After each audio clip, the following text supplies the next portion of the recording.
우리 하나님은 우리를 얼마나 사랑하시는지 하나뿐인 독생자 아들 예수님을 이 땅에 보내셨을 뿐만 아니라 그 하나님의 사랑의 마음을 이 성경에다가 담아서 우리 품에 안겨 주셨습니다.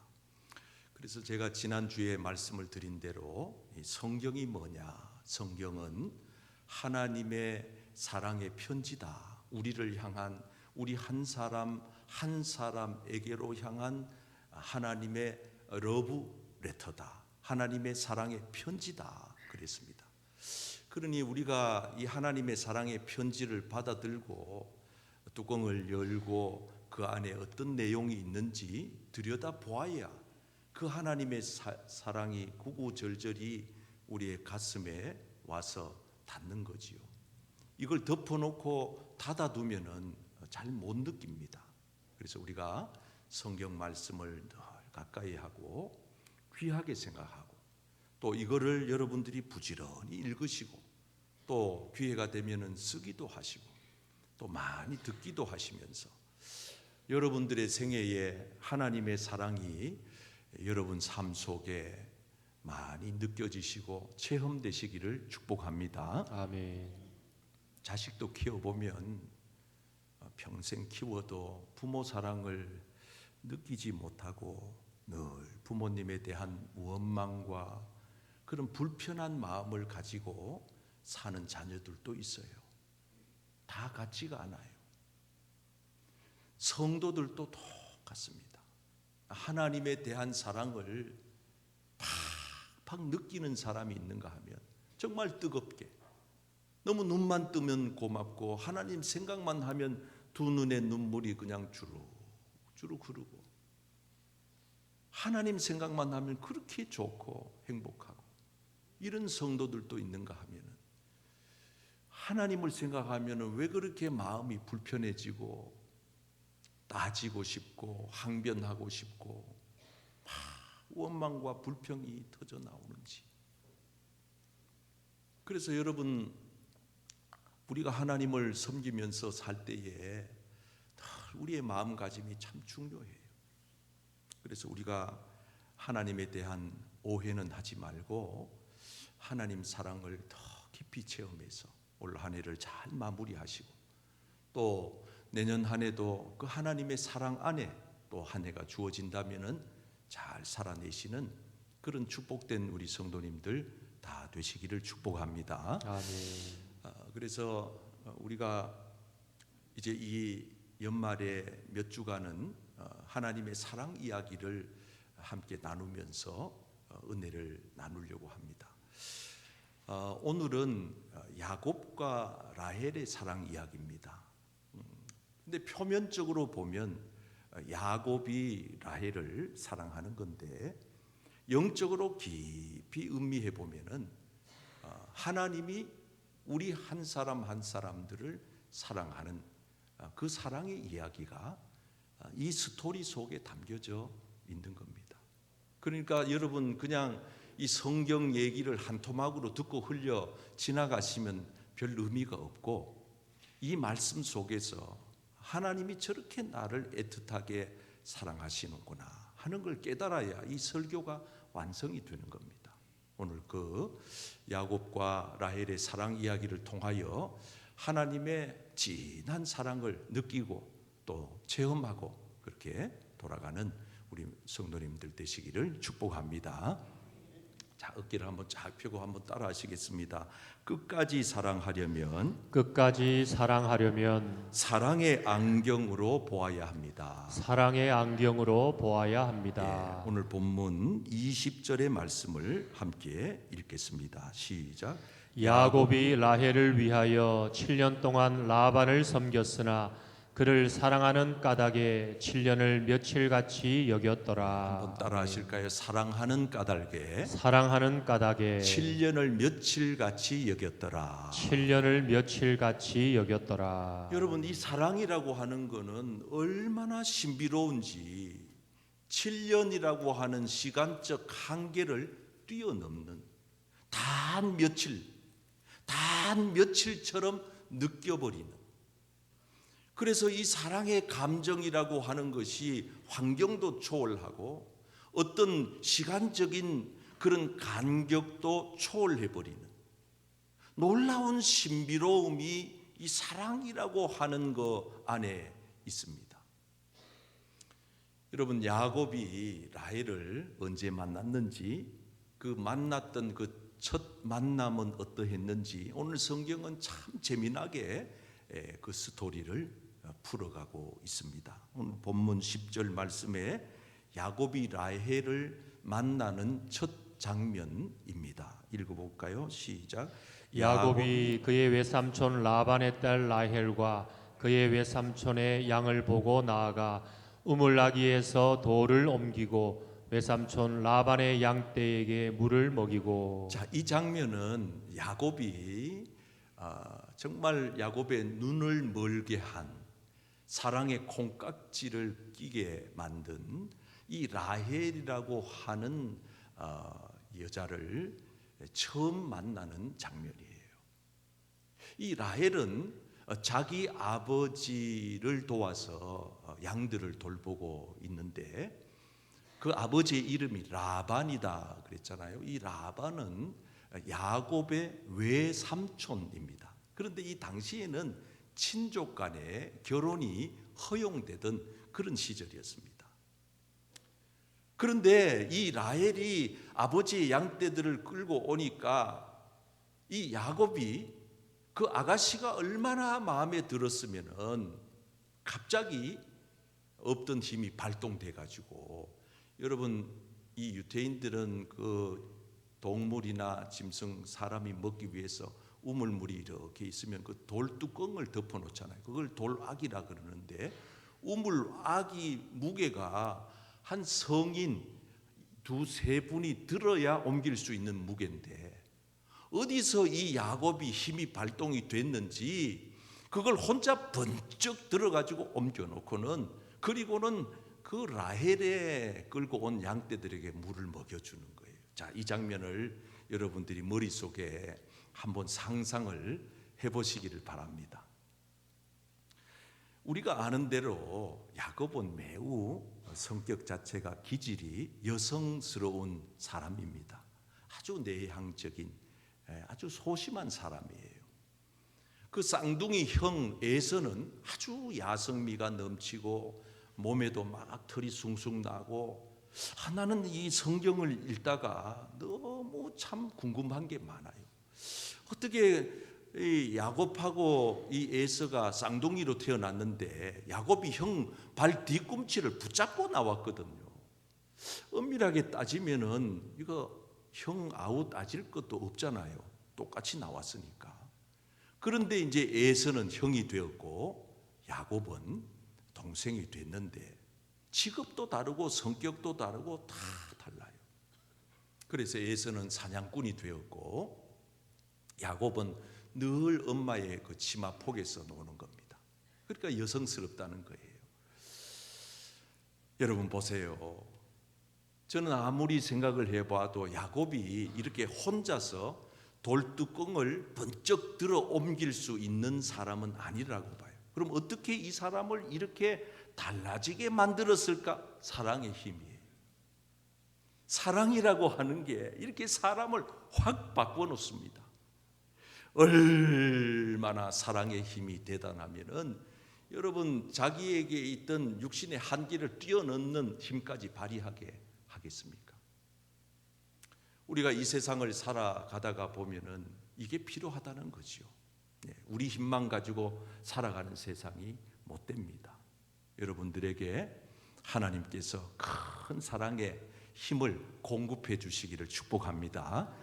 그래서 하나님의 그 사랑의 힘이 우리에게 임하면은요, 이상하게 힘이 생기는 거죠. 내가 상상치도 못한 그런 괴력이 발휘가 되는 거죠. 그래서 놀라운 일들을 내가 아무리 생각해보다 내 힘으로는 할 수 없는 일들을 하게 되는 거죠. 어떤 의미로 생각해 보면 올 한 해 여러분들이 여기까지 살아낸 것은 여러분 힘만으로 살아온 것이 아니라 하나님께서 이 모양 저 모양으로 살아낼 수 있는 힘을 공급해 주셨기 때문인 줄 믿습니다. 아멘. 여러분, 그래서 우리가 이 세상을 살아가면서 꼭 기억하셔야 될 게 있습니다. 세상을 바라볼 때에 우리의 관점입니다. 우리의 안경입니다. 우리의 시선입니다. 세상을 바라보는 눈은 다양할 수 있잖아요. 어떤 사람들은 세상의 환경을 바라볼 때에 자기의 경험을 바탕으로 하여 세상을 바라봅니다. 그래서 대단히 부정적인 사람이 있어요. 세상을 어둡게 바라보는 이들이 있어요. 대체적으로 자기의 경험과 지식, 자기 선에서 말하는 것이지요. 그러나 어떤 이들은 하나님이 주시는 눈으로 세상을 보는 이들이 있어요. 이거는 하나님의 관점에서 보는 거예요. 이걸 우리는 사랑의 안경으로 비유할 수가 있는 겁니다. 제가 어떤 글을 읽다가 보니까 참 좋은 글이 있어서 제가 소개를 하려고 합니다. 미움의 안경. 이거는 교만한 안경이고 대단히 잘못된 삐뚤어진 시각을 말합니다.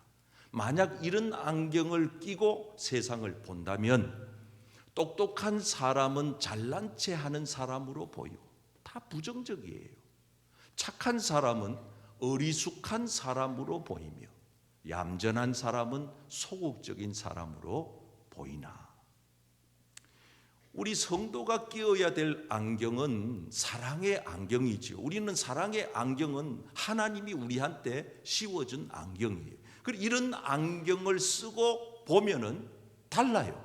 똑같은 사람인데 잘난 체 하는 사람도 참 똑똑하네, 긍정평가가 가능하고, 어수룩한 사람도 참 침착하네, 이렇게 긍정적으로 보고, 소극적인 사람도 참 얌전하네, 이렇게 좋게 평가한다, 그 말입니다. 저는 여러분들이 일생을 살아가시면서 사랑의 안경을 쓰고 세상을 바라보기를 축복합니다. 예수 믿는 사람들은 안경부터 빨리 갈아 끼워야 돼요. 우리가 라식 수술을 받으러 안과 가면은 그 수술 받기 전에는 눈이 흐릿하다가도 수술 받고 나면은 아주 선명해지잖아요. 얼마 정도 경과하면. 안경점에 가도 마찬가지 아니에요. 좋은 안경점에 가서 좋은 시력을, 자기 시력을 잘 체크해 가지고 눈에 맞는 안경을 다 맞춰 끼고 나오면 세상이 달라 보이는 것처럼, 저는 오늘 여러분들이 영적인 안경점인 교회에 와서 신령한 눈을 뜨고 가시기를 축복합니다. 아멘. 여러분들에게 새로운 안경이 다 끼어지기를, 씌워지기를 주님의 이름으로 축복합니다. 아멘. 여러분, 이거는 하나님이 우리한테 보시는 안경하고 똑같아요. 하나님은 우리를 보실 때 절대 부정적인 안경 끼고 우리 보지 않아요. 하나님은 우리를 바라보실 때 아주 선명한 사랑의 안경 렌즈를 끼고 우리를 접하십니다. 그래서 성경에 보면은 하나님이 우리를 사랑하셨다는 거예요. 어떻게 사랑했는지 한번 읽어볼까요? 하나님의 사랑이 이렇게 나타났는데, 시작. 하나님의 사랑이 우리에게 이렇게 나타난 바 되었으니 하나님이 자기의 독생자를 세상에 보내심은 그로 말미암아 우리를 살리려 하심이라. 하나님의 사랑의 렌즈가 이렇게 작동하고 있는 겁니다. 얼마나 구체적으로 우리를 사랑했나 하면은 독생자를 보내시기까지. 여러분, 2000년 전에 저 유대 땅 베들레헴에 아기 예수님 탄생하신 사건은 위대한 하나님의 사랑의 사건입니다. 여러분, 우리가 이 촛불을 왜 밝히는 겁니까? 성탄의 초에 25일 날 우리가 11시 딱 한 번 예배 전 교인이 모여서 우리 찬양대 칸타타와 더불어 아기 예수님 탄생을 축하하고 경배하고 예배하는데, 마지막 5번째 성탄초에 불을 밝힐 겁니다. 이 양초의 불을 왜 밝히는 겁니까? 이게 사랑의 증표거든요. 하나님의 아들 독생자 예수님이 이 땅에 오셨다는 것은 하나님의 사랑이 현현되었다 그래요. 나타났다는 거예요. 구체적으로 하나님의 사랑이 그 독생자를 통하여 나타났을 뿐만 아니라 독생자 예수님이 우리를 위하여 하신 일이 있습니다. 그게 오늘 성경 말씀에 보면은 화목 제물이 됐다는 겁니다. 한번 읽어봐요. 시작. 사랑은 여기 있으니 우리가 하나님을 사랑한 것이 아니요 하나님이 우리를 사랑하사 우리 죄를 속하기 위하여 화목 제물로 그 아들을 보내셨습니다. 여러분, 독생자 예수님은 그냥 폼 잡고 이 세상에 와가지고 떵떵거리면서 이렇게 지내신 분이 아니에요. 가장 낮은 곳에 오셨을 뿐만 아니라 가장 누추한 마구간에 오셔서 하나님의 사랑의 현현이, 하나님의 사랑의 모습이 어떠한지를 우리에게 구체적으로 보여주셨는데, 그 마지막 클라이막스가 뭐냐 하면은 십자가에서 제물이 되어 돌아가신 거거든요. 주님의 희생. 여러분, 예수님이 이 땅에 오셔가지고 이렇게만 계셨더라면 우리하고 무슨 관계가 있겠어요?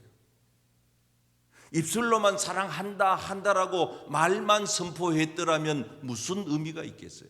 그 사랑을 십자가 위에서 완성시켜 버린 거거든요. 그래서 예수님의 그 십자가의 죽으심의 희생으로 인하여 정말 죽어야 될 우리들이 살게 된 줄 믿습니다. 아멘.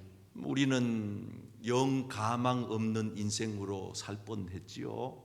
희망 없는 인생으로 한 생에 100년도 안 되는 짧은 생에 고생하면서 아파하면서 괴로워하면서 살다가 영 끝내는 지옥으로 떨어져서 영벌을 받게 될 뻔했지요. 그러나 우리는 그렇게 끝낼 인생들이 아니라서 하나님께서 우리를 너무나도 사랑하셔서 아들을 보내주시고, 그 보내어진 아들이 십자가에서 나의 죄를 위하여 대신 희생하여 주심으로 지옥 갈 우리가 천국 가게 된 줄 믿습니다. 아멘. 영원히 저주받아 멸망해야 될 우리가 영생의 복을 누리게 된 줄 믿습니다. 아멘. 이 땅에 발붙이고 살지만은 우리의 소망은 영원한 천국에 있는 줄 믿습니다. 아멘. 하나님의 사랑이 말로 다 할 수 없어요. 하늘을 두루마리 삼고 바다를 먹물 삼아도 그 하나님 사랑 다 기록할 수가 없어요. 그 하나님의 사랑을 받은 우리들은 어찌해야 할까요? 오늘 성경은 이렇게 마무리를 짓습니다. 우리도 따라할까요? 우리도 서로 사랑하는 것이 마땅하도다. 당연하도다. 여러분, 하나님의 이 진한 사랑을 정말 경험한 이들이라면은 이 말씀에 아멘 할 수 있어야 합니다. 아멘. 우리는 사랑하는 게 우리의 삶의 전부예요. 목표예요. 의미예요. 사랑하지 못한 사람들의 특징은 뭐냐? 사랑받지 못했다는 증거예요. 하나님의 이 어마어마한 진한 사랑, 아까 야곱이 라헬을 사랑함으로 7년이라고 하는 시간적인 한계도 초월해버리는, 7년의 세월이 영 짧지 않는 세월임에도 불구하고 그가 사랑하니까 7년이 마치 하루처럼 여겨져 버렸는데, 여러분, 사랑하지 않으면은 반대가 아닐까요? 하루가 7년처럼 여겨지지 않을까요? 사랑하지 않는 부부, 그게 지옥 아닐까요? 사랑 없이 사는 인생, 그게 무슨 의미가 있겠어요? 부모, 형제, 이웃, 친척, 특히 우리 예수 믿는 사람들은 하나님 사랑하지 않으면은 무슨 의미가 있을까요? 여러분, 그래서 하나님을 사랑하는 사람은 야곱이 라헬을 사랑했듯이 나타나는 증거가 다릅니다. 어떻게 달라요?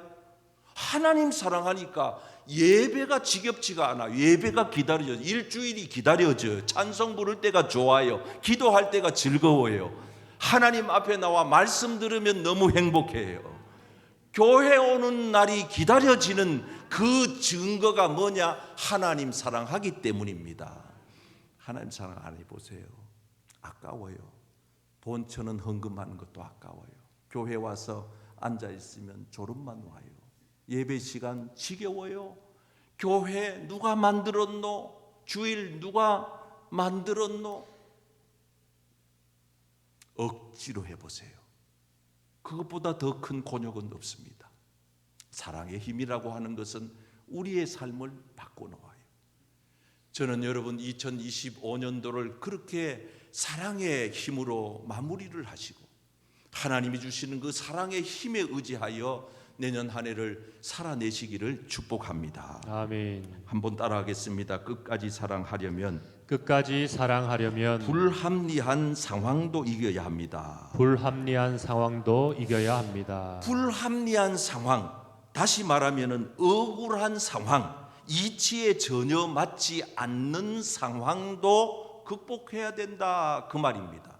자, 오늘 본문 21절 말씀을 같이 읽겠어요. 시작. 야곱이 라반에게 이르되 내 기한이 찼으니 내 아내를 내게 주소서 내가 그에게 들어가겠나이다. 자, 이제 약속된 시간이 다 지났어요. 7년. 그러니까 물론 사랑하기 때문에 7년의 시간은 금방 갔지만은 그래도 기다렸던 거는 사실이잖아요. 그래서 야곱이 외삼촌 이제 라헬을 주세요. 이제 결혼시켜 주세요. 그래, 맞다, 결혼해야지. 그래, 결혼식을 그 다음 절에 보면은 이제 이 문화는 밤에 결혼식을 합니다. 결혼 잔치를 온 집안 식구들을 모아놓고 하는데, 여러분 저녁에 그의 딸 레아를 야곱에게로 들여놓은 겁니다. 자, 이게 놀랍지요. 이 유대인들의 결혼 습관은, 풍습은 저녁에 하거든요. 그런데다가 이 신부의 얼굴을 가리는 면사포를 씌우거든요. 밤에 하는 데다가 면사포까지 씌우니 그가 누군지 알 길이 없는 겁니다. 그리고 이제 이 라반은 자기 집에 딸이 둘이 있는데 언니도 시집 안 보내놓고 동생부터 시집 보내는 이런 법이 없다. 그래서 그 다음 절에 보면은 저녁에 이 결혼식을 거행하게 되는데, 그래가지고 이제 야곱이 잔뜩 기대하고 신혼방으로 들어간 거 아니겠어요? 그래가지고는 하룻밤을 잤단 말이에요. 아이고, 또 이렇게 첫날 밤 얘기하니까 눈이 전부 다 반짝 하시네. 예? 잤담을. 근데 아침에 딱 눈을 떠보니까 이게 무슨 일이에요? 날벼락에 이게 무슨 일이에요? 옆에 있는 여자가 자기가 사랑했던 라헬이 아니고 처형이 그 옆에 이 라헬의 언니가 그 옆에 앉았는데, 언니 얼굴은요 주근깨가 그래 많아가지고 별로 안 이뻤대요. 성경에 나와요, 주근깨가 많았다고. 그 주근깨 있는 분들 미안합니다. 오해하지 마세요. 성경에 나오는 얘기예요, 그냥. 그래, 충격을 받은 거예요. 자기는 정말 라헬을 꿈꿔왔는데 품에 안고 잔 여자가 라헬인 줄 찰떡같이 믿었는데 이게 무슨 날벼락이냐. 그래가지고는요, 요 성경에는 아주 유화적으로 표현했잖아요. 그러나 지금 여러분들이 이 야곱의 입장이 됐다 그러면은요, 더했을 수도 있어요. 그래가지고 삼촌한테 와가지고 속상함을 이렇게 표현합니다. 왜 삼촌이 나를 속이시면 어찌 됨이니까, 이렇게 점잖하게 표현했잖아요. 그러나 우리식으로 표현하면 이런 표현이에요. 왜 삼촌 이럴 수가 있습니까? 이런 얘기예요. 근데 제가 이 설교를 준비하다가 보니까 우리도 이러면서 살더라고요. 엄마 이럴 수가 있어. 아버지 이럴 수가 있습니까? 또 우리 부모님들은, 야들아 너들이 이럴 수 있냐? 내가 너를 어떻게 키웠는데. 가만 생각해 보니까 이거는 야곱의 얘기뿐만 아니라 우리들의 이야기더라고요. 매우 속상했습니다. 매우 속상하고 마음이 격분했습니다. 그런데 여러분, 이 사실을 아십니까? 지금 이 야곱이 외삼촌에게 속은 이 사건을 계기로 야곱은 어땠을까요? 여러분, 성경은요 너무 재미있어요. 야곱은 속이는 거에 일가견이 있었던 인물입니다. 처음에 태어날 때부터 형님의 뒤바꿈치를 잡고 나와서 이름을 야곱으로 지으면서 아버지가 얘는 속이는 자요 이렇게 지었거든요. 이름 자체가 속이는 자예요. 그래가지고 틈만 나면 속일 기회를 엿보고 있었는데 사냥하고 돌아온 형 에서가 배고파하니까 그만 부엌에서 엄마 옆에 팥죽을 끓이던 야곱이 한 그릇 담아가지고 형 배고프지? 아 그래 배고파. 팥죽 그래 받아가지고 먹으려고 그러니까 잠깐 형 그 팥죽 한 그릇 줄 테니까 형 나하고 형하고 아우하고 자리 바꾸자 이렇게 말한 거예요. 이야 얼마나 이 머리 두뇌가 빠른 사람입니까? 그러니까 눈앞에 팥죽 한 그릇을 보고 배고파 어쩔 수 없는 형이 아이고 알았다 귀찮게 뭘 그 형이고 아우고 니하고 니캉 뭔 상관이고 3초 차이로 내가 조금 일찍 나오고 늦게 나왔는데 그 너 가져. 그럼 팥죽을 벌컥벌컥 먹었단 말이에요. 이 사건이 성경에서 하나님은 에서를 물리친 계기로 보는 겁니다. 장자의 명분을 소홀히 가볍게 여겼더라. 경히 여겼더라. 여러분 하나님께서 여러분들에게 베푸신 은혜를 가벼이 여기지 않기를 바랍니다. 조그마한 한 가지도요 귀히 여기면은요 그 사람은 다음에 더 주고 싶어요. 그런데 아무리 귀한 걸 갖다 안겨줘도 귀타 생각하지 않는 사람은 다음에 생각도 하기 싫어요. 하나님도 똑같습니다. 하나님은 우리에게 장자의 명분보다 더 귀한 성도의 명분을 주셨습니다. 이 성도의 명분을 귀하게 여기시기를 바랍니다. 아멘. 주님이 피값으로 그 피의 대가로 우리에게 주신 성도의 이 명분을 절대로 평가절하하거나 가볍게 여기거나 가치 우선순위에서 저 밑으로 떠밀면 안 돼요. 성도는 주일이 먼저 앞장서야 되고 주의 일이 앞장서야 되고 하나님이 앞에 가셔야 되고 우리는 늘 그분의 뒤를 따라가야 할 줄 믿습니다. 아멘. 귀히 여겨야 돼. 네가 나를 귀하게 여기는구나. 네가 나를 귀하게 여기는구나. 어떻게 주일을 그렇게 귀하게 여기고 헌금 한 푼을 드려도 어떻게 그렇게 깨끗한 돈을 가져내어서 그걸 봉투에 담아서 정성껏 준비하고 찬양을 준비해도 설교를 준비해도 기도 한 소절을 해도 어떻게 너는 나를 그렇게 귀하게 여기느냐. 너가 나를 귀히 여기니 나도 너를 귀하게 여기리라. 아멘.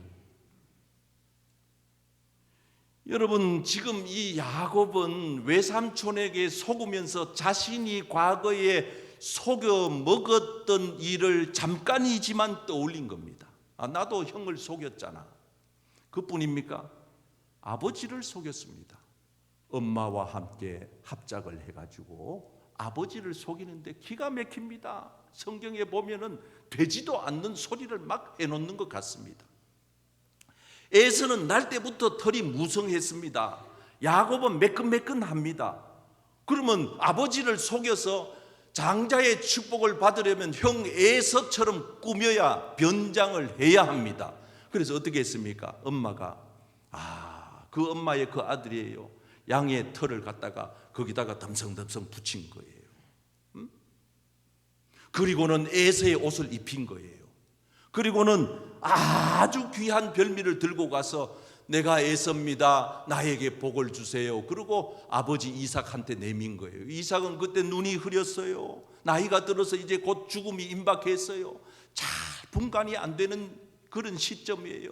그래도 아버지의 영감은 있잖아요. 받아들고 어찌 이렇게 빨리 짐승을 잡았느냐. 오늘 하나님이 아주 절묘하게 잡게 해서 빨리 채려왔습니다. 그래 이거 자시고 축복해 주세요. 그걸 다 드시더니만은 복을 주기 전에 야야 요리 가까워요 와봐라. 아버지가 이렇게 얘기해. 나이가 드셨지만은 목소리는 야곱인데 네가 에서라고 이러는 거예요. 목소리는 이거 흉내를 못 냈나 봐요. 맞아요. 아버지 제가 감기가 좀 와가지고 그래. 이거는 성경에 없는 얘기 내가 만들어낸 얘기예요. 그래가지고는 가까이 와봐라 이래 안아보는 거예요. 왜? 그 에서의 향취가 나는가. 그리고 에서 옷을 입었으니까 냄새는 에서가 맞아요. 그래 또 이래 이제 팔을 만져보는 거예요.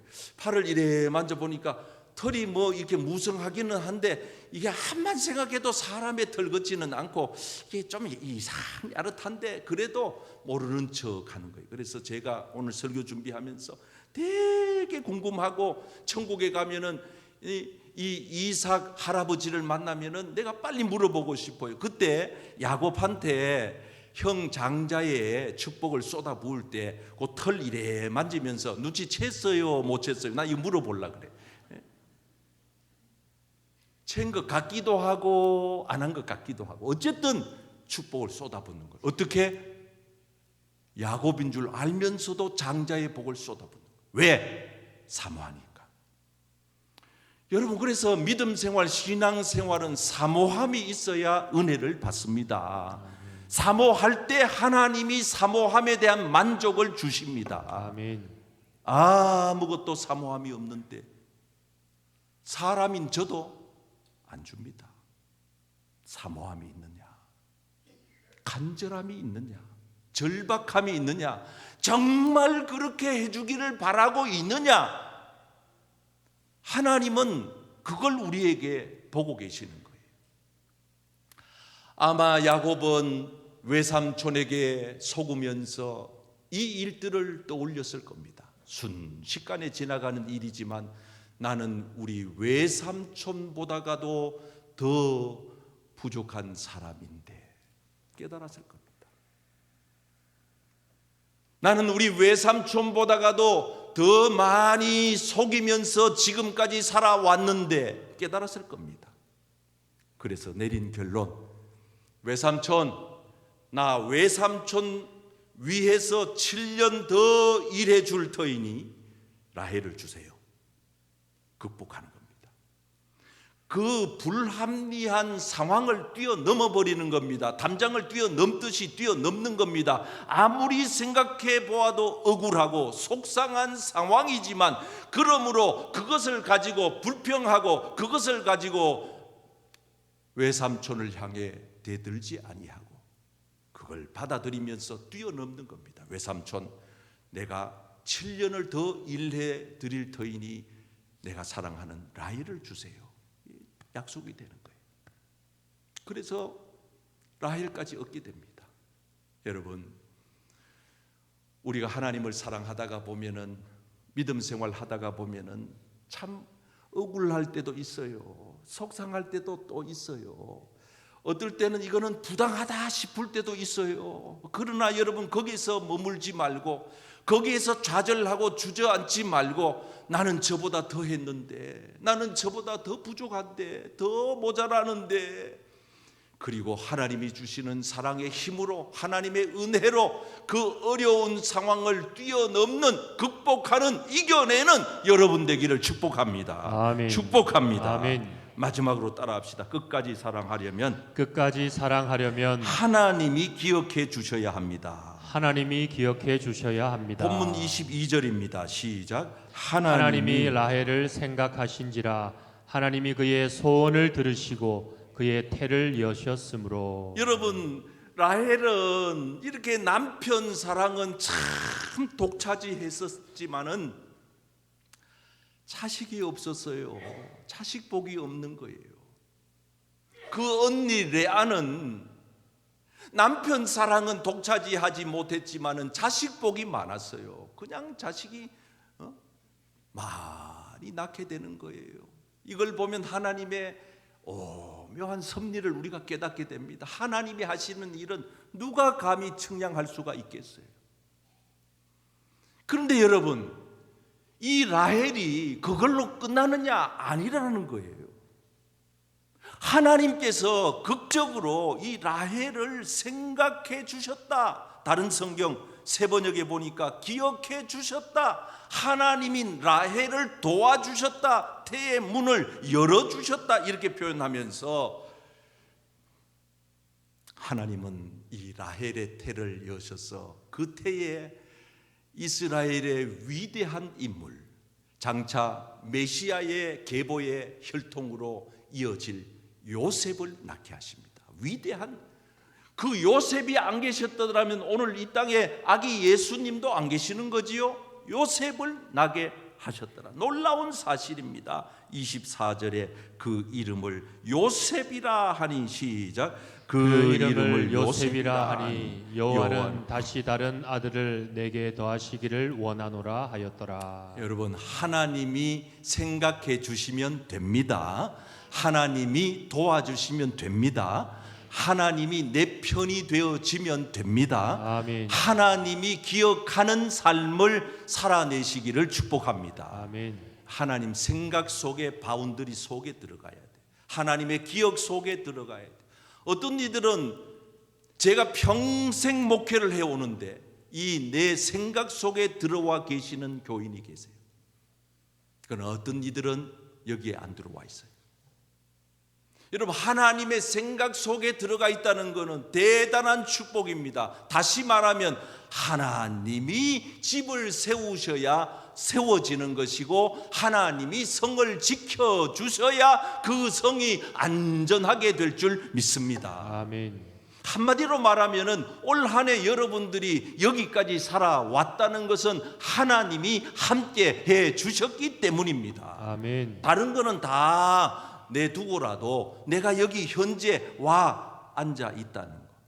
저도 개인적으로 생각해 보면 올 한 해만큼 괴롭기도 하고 감사하기도 한 해가 없어요. 괴롭다는 것은 병원에 입원도 자주 하고 몸이 부실해서 여러 성도님들에게 걱정을 끼쳤으니 그건 괴로운 거고, 좋다는 거는 우리 아이를 결혼시키고 또 종교개혁지도 가보고 했으니 그것도 또한 감사한 일이고, 그러나 그런 모든 것들이 다 지나가고 오늘 제가 여기에 서서 하나님의 거룩한 말씀을 전할 수 있었다는 이 한 가지 사실만 하더라도 하나님이 저와 함께 해 주신 줄 믿습니다. 아멘. 저만 그렇습니까? 여러분들도 똑같은 거예요.